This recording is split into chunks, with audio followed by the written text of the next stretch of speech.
जय माता दी। माता रानी आप सभी भक्तजनों पर सदैव अपनी कृपा दृष्टि बनाए रखे। पूर्णिमा तिथि का हिंदू धर्म में काफ़ी महत्व है, लेकिन शरद पूर्णिमा का महत्व और भी कहीं ज़्यादा बढ़ जाता है, क्योंकि शरद पूर्णिमा के दिन माता लक्ष्मी का प्रकाट्य हुआ था। इस दिन माता लक्ष्मी समुद्र मंथन के दौरान प्रकट हुई थी। इस दिन माता लक्ष्मी धरती पर भ्रमण करती है, इसीलिए इस दिन भगवान विष्णु और माता लक्ष्मी का पूजन अवश्य करना चाहिए। साथ ही शरद पूर्णिमा की इस कथा का पाठ करने से व्रत का फल और 2 गुना बढ़ जाता है।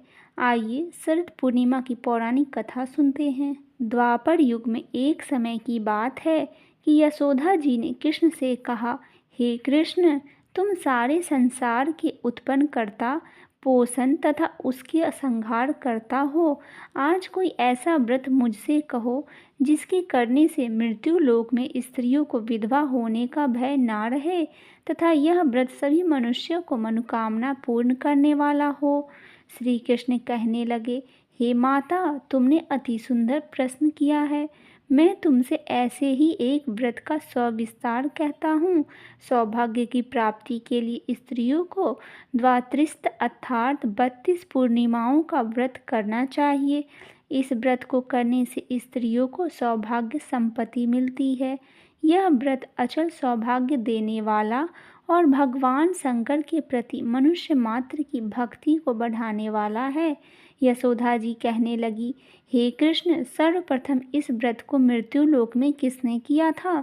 इसके विषय में विस्तार पूर्वक मुझसे कहो।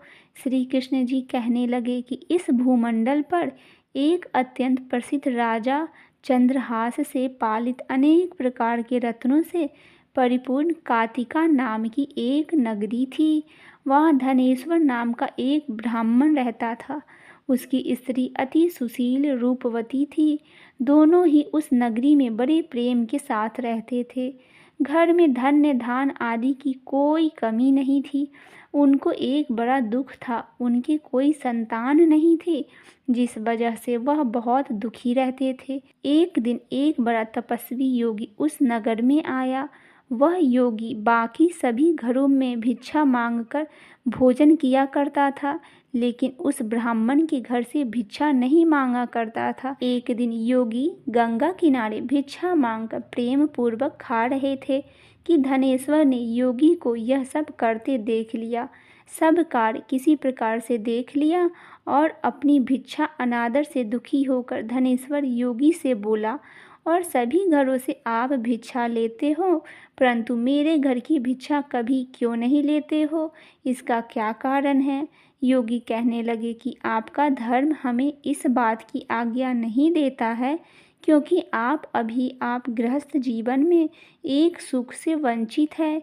आपके घर में संतान होने पर मैं आपके घर से भी भिक्षा स्वीकार कर लूँगा। उन्होंने कहा कि जिसे संतान नहीं है, उसके घर से भिक्षा लेने से मेरे भी पतित हो जाने का भय है। धनेश्वर यह सब बात सुनकर बहुत दुखी हुआ और हाथ जोड़कर योगी के पैरों पर गिर पड़ा तथा दुखी मन से कहने लगा कि आप मुझे संतान प्राप्ति के उपाय बताइए। आप सर्वज्ञ हैं, मुझ पर अवश्य ही यह कृपा कीजिए। धन की मेरे घर में कोई कमी नहीं है, लेकिन मैं संतान न होने के कारण अत्यंत दुखी हूँ। आप मेरे इस दुख का हरण कीजिए। यह सुनकर योगी कहने लगे, तुम चंडी की आराधना करो। घर पहुंचकर उन्होंने यह सारी बात अपनी पत्नी को बताई और खुद वन में चला गया। वन में पहुंचकर उसने चंडी की आराधना और उपासना किया। माँ चंडी ने 16 दिन उसको सपने में दर्शन दिए और कहा कि हे धनेश्वर, जा, तेरा पुत्र होगा, लेकिन उसकी आयु सिर्फ 16 वर्ष ही होगा। 16 वर्ष की आयु में ही उसकी मृत्यु हो जाएगी। अगर तुम दोनों स्त्री और पुरुष 32 पूर्णिमाओं का व्रत करोगे तो यह दीर्घायु हो सकता है। जितना तुम्हारा सामर्थ्य हो उतने आँचे के दिए जलाकर शिवजी का पूजन करना, लेकिन पूर्णमासी 32 ही होनी चाहिए। सुबह होते ही तुम्हें इस स्थान के पास एक आम का पेड़ दिखाई देगा। उस पर चढ़कर एक फल तोड़कर अपने घर ले जाना और अपनी स्त्री को इस बारे में बताना। सुबह स्नान होने के बाद वह स्वच्छ होकर शंकर जी का ध्यान करके उस फल को खा ले, तब शंकर भगवान की कृपा से उसको गर्भ हो जाएगा। जब ब्राह्मण सुबह उठा तो उसे उस स्थान पर आम का पेड़ दिखाई दिया और वह उससे फल तोड़ने को चढ़ा, लेकिन वह पेड़ पर चढ़ नहीं पा रहा था। यह देखकर उसे बड़ी चिंता हुई। उसने भगवान गणेश की उपासना की और कहा, हे दयानिधे, आप अपने भक्तों को विघ्नों का नाश करके उनके मंगल कार्य को करने वाले, दुष्ट को नाश करने वाले, रिद्धि सिद्धि देने वाले, आप मुझे इतना बल दे कि मैं अपनी मनोकामना पूरी कर सकूं। इसके बाद वह पेड़ से फल तोड़कर अपनी पत्नी के पास पहुंचा। उसकी पत्नी ने अपने पति के कहे अनुसार इस फल को खा लिया और वह गर्भवती हो गई। देवी की कृपा से उसे बहुत सुंदर पुत्र पैदा हुआ। उसका नाम उन्होंने देवी दास रखा। माता पिता के हर्ष और सुख के साथ वह बालक बढ़ने लगा।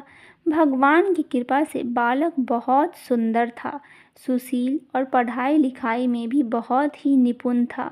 दुर्गा जी के कहे अनुसार उसकी माता से 32 पूर्णमासी का व्रत रखा।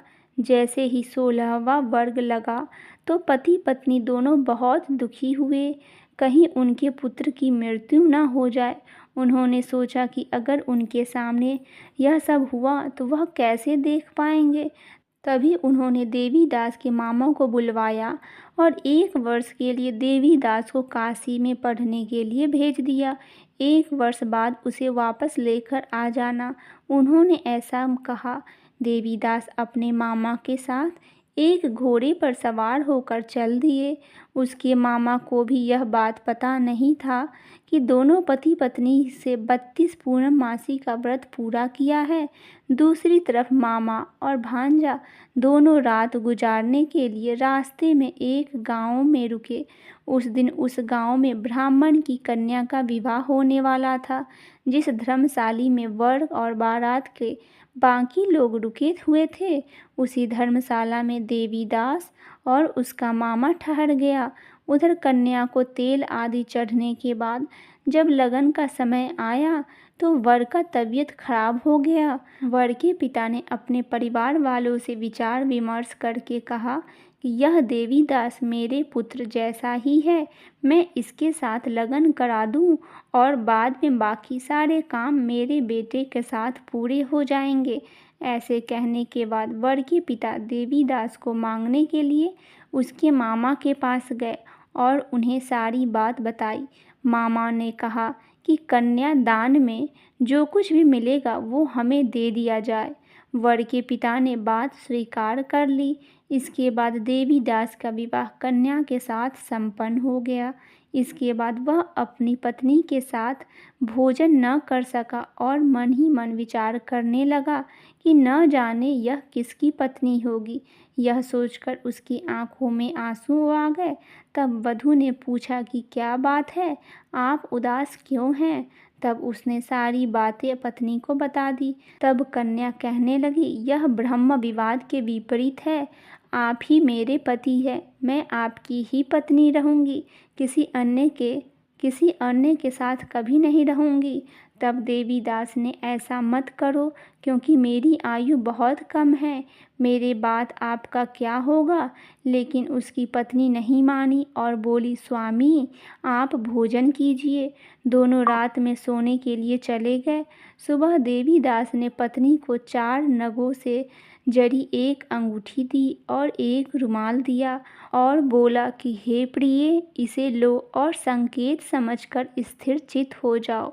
मेरे मरण और जीवन जानने के लिए एक पुष्प वाटिका बना लो, उसमें सुगंधी वाली एक नवमालिका लगा लो, उसको प्रतिदिन जल से सींचा करो और आनंद के साथ खेलो और कूदो। जिस समय और जिस दिन मेरा प्राण होगा उस दिन यह फूल सूख जाएगा। जब यह फिर से हरे हो जाए तो जान लेना मैं जीवित हूँ। यह समझकर वह वहाँ से चला गया। इसके बाद जब वर और बाकी बाराती मंडप में आए तो कन्या ने उसे देखकर कहा कि ये मेरा पति नहीं है, मेरे पति वह है जिनके साथ रात में विवाह हुआ था। इसके साथ मेरा विवाह नहीं हुआ था। अगर यह वही है तो यह बात बताइए कि मैंने इसको क्या दिया है। साथ ही कन्यादान के समय को आभूषण मिले हैं, उन्हें दिखाइए। कन्या की ये सारी बातें सुनकर वह कहने लगा कि मैं यह सब नहीं जानता। इसके बाद सारी बारात भी अपमानित होकर लौट गई।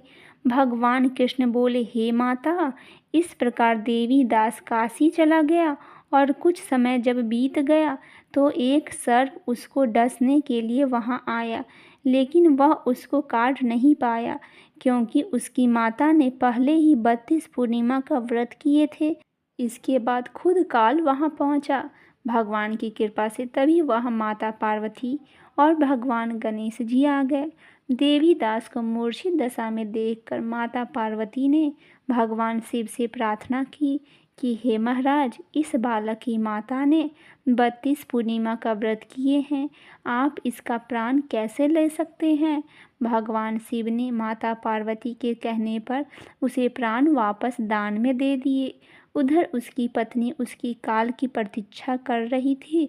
उसकी पत्नी ने जाकर देखा कि पुष्प और पत्र दोनों ही नहीं हैं, तो उसको बहुत आश्चर्य हुआ और तब उसने देखा कि पुष्प वाटिका फिर से हरी हो गई है, तो वह समझ गई कि उसका पति जिंदा हो गया है। इसके बाद वह बहुत प्रसन्न होकर अपने पिता से कहने लगी कि मेरे पति जीवित हैं, उनको ढूंढिए। जब 16वां वर्ष व्यतीत हो गया तो देवी दास भी अपने मामा के साथ काशी से चल दिया। इधर उसकी पत्नी के परिवार वाले उन्हें ढूंढने के लिए जा ही रहे थे कि उन्होंने देखा कि देवी दास और उनके मामा उधर ही आ रहे हैं। उसको देखकर उनके ससुर बहुत खुश हुए और उसे अपने घर लेकर आ गए।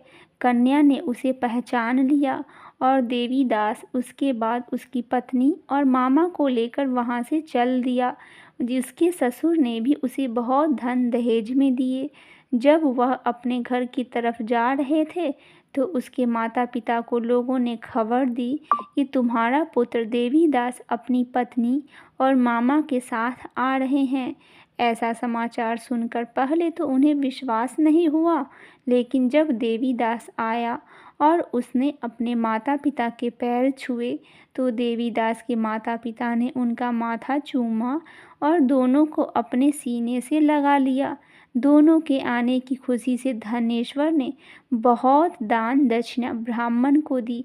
श्री कृष्ण जी कहने लगे कि इस तरह धनेश्वर को 32 पूर्णिमा का व्रत के प्रभाव से संतान की प्राप्ति हुई। जो स्त्रियां इस व्रत को करती है वह जन्म जन्मांतर तक वैधव्य का दुख नहीं भोगती और वह सदैव सौभाग्यवती रहती है। यह मेरा वचन है। यह व्रत संतान देने वाला और सभी मनोकामनाओं को पूरा करने वाला है।